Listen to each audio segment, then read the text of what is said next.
All right, that was episode 6 of Demon Slayer, and as that was kind of like a Taisho era secret, like the potential of that happening, as it was happening in front of me, I was like, you know what? I really hope they don't do anything like happy like here, because it wouldn't feel right. It didn't feel good or right to have something To try to cheer you up after that moment. It would be so weird to hear Tanjiro be like, "Hi guys," and then you'd be like, "No." Rengoku is in really bad shape, huh? No, like it wouldn't have. I know that would have been horrible. So I think that they handled that pretty well. I'm just not excited. I am, and I'm not excited for next episode. I liked that little next, set your heart ablaze. Like, I will fulfill my duty. That was nice. Like a little outer thing, like, oh, next episode, that's the end of this arc, kind of. Knowing what happens next episode, he really does fulfill his duty. If he didn't hold out for as long as he did, just 10 seconds less. Oh yeah, because Akiza, Tanjiro would have died, Inosuke would have died, Zenitsu would have died. Everybody's dead, right? Yeah, because that demon, Akiza, obviously would only need a couple minutes to make quick work of like all the humans there. So if Rengoku didn't fight until dawn, like until that sun started peeking through, I mean, Tanjiro and Inosuke, especially since they were right there, would have been dead. Akaza's design is so cool. It is amazing, his design. I really like it, which makes me even more excited to see. I feel like their designs get better and better. It seems like the stronger they were. Yeah. And so I'm excited to see the other uppers, like what they look like. One of them kind of looked like a genie in a lamp, and then another one looks like Medusa. So I'm like, where are we going with this? I'm excited to see them, and as well as their techniques. We saw Destructive Death, Compass Needle, Air Type. Like they're all so well thought out, seemingly, and they look amazing visually. One thing I thought I might get as a new scene was a explanation or backstory on Enmu, and like, where was he in life? What was he doing? Did he live a nightmare? Like, was his life a living nightmare? Was he sickly like the people he chose to be his pawns on the train? I wish we got to know, like, who he was. And because normally, like, when Tanjiro defeats someone, he gets to know, like, a little piece of their soul. And so I was a little bummed to not learn about him. Part of me can justify it because he did so much, like more than a lot of demons we've met. I think he really was messed up, and I don't think there was any redemption. Like he was preying on sick kids or sick young adults to do his bidding for him. Like I get what you mean. It's like weird in a way that we didn't get like a backstory explanation kind of thing. Like, even if you weren't going to make him redeemable, I would at least like to know how he got where he was. How he got to be a demon that Muzan gave a rank to. Yeah. So, because it just feels weird that we got it for kind of every demon up until this. Yeah, I get you. Even a little bit of an explanation. Yeah. Some of them didn't get like a visual, but they got maybe a little bit of a, this is what they were like when they were human. I feel like there's no way we would never get a like an explanation or backstory for Akaza. I feel like at some point in the series, it's gonna be and I would so here for it. I mean, of course they want to give us backstory of the top demons that have not changed. Yeah. And have been Muzan's like go-to people. I think we're gonna get little showcases of all of them.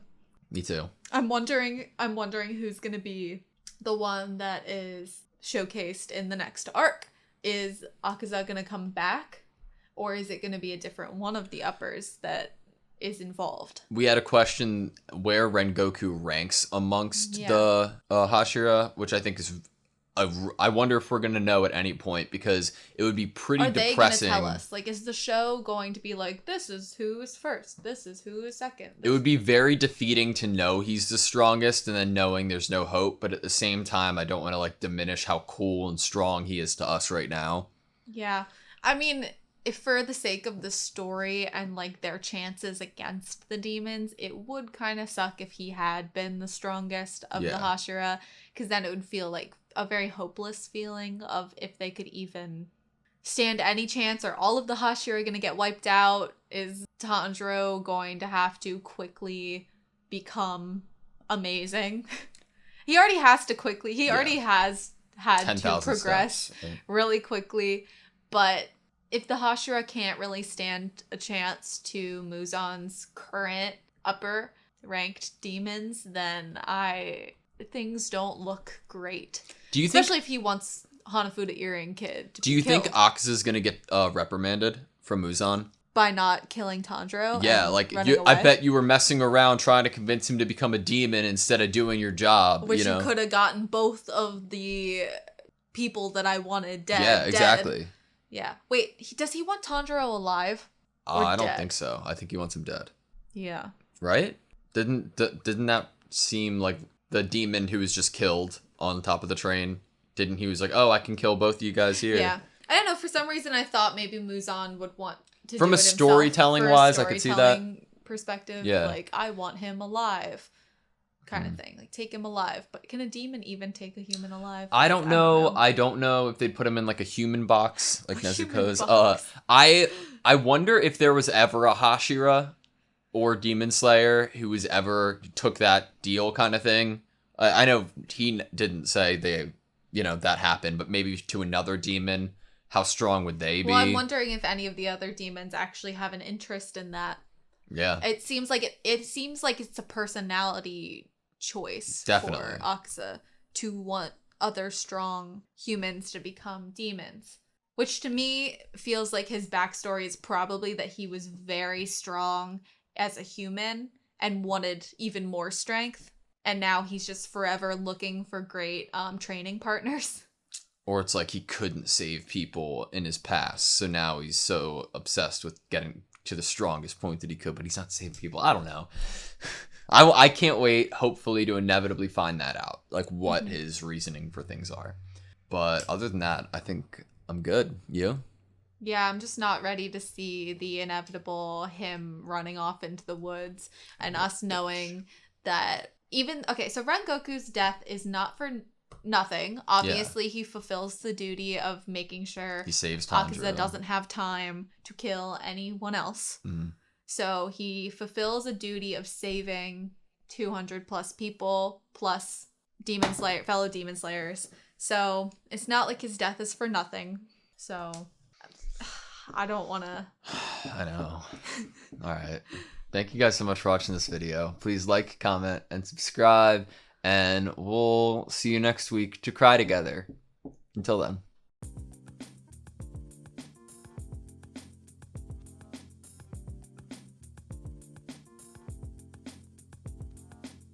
Part of me can justify it because he did so much. Like, part of me can justify it because he did so much. Like,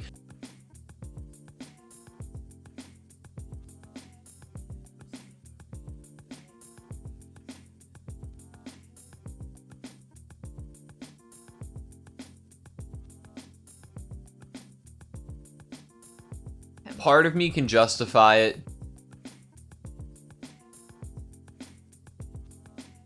Part of me can justify it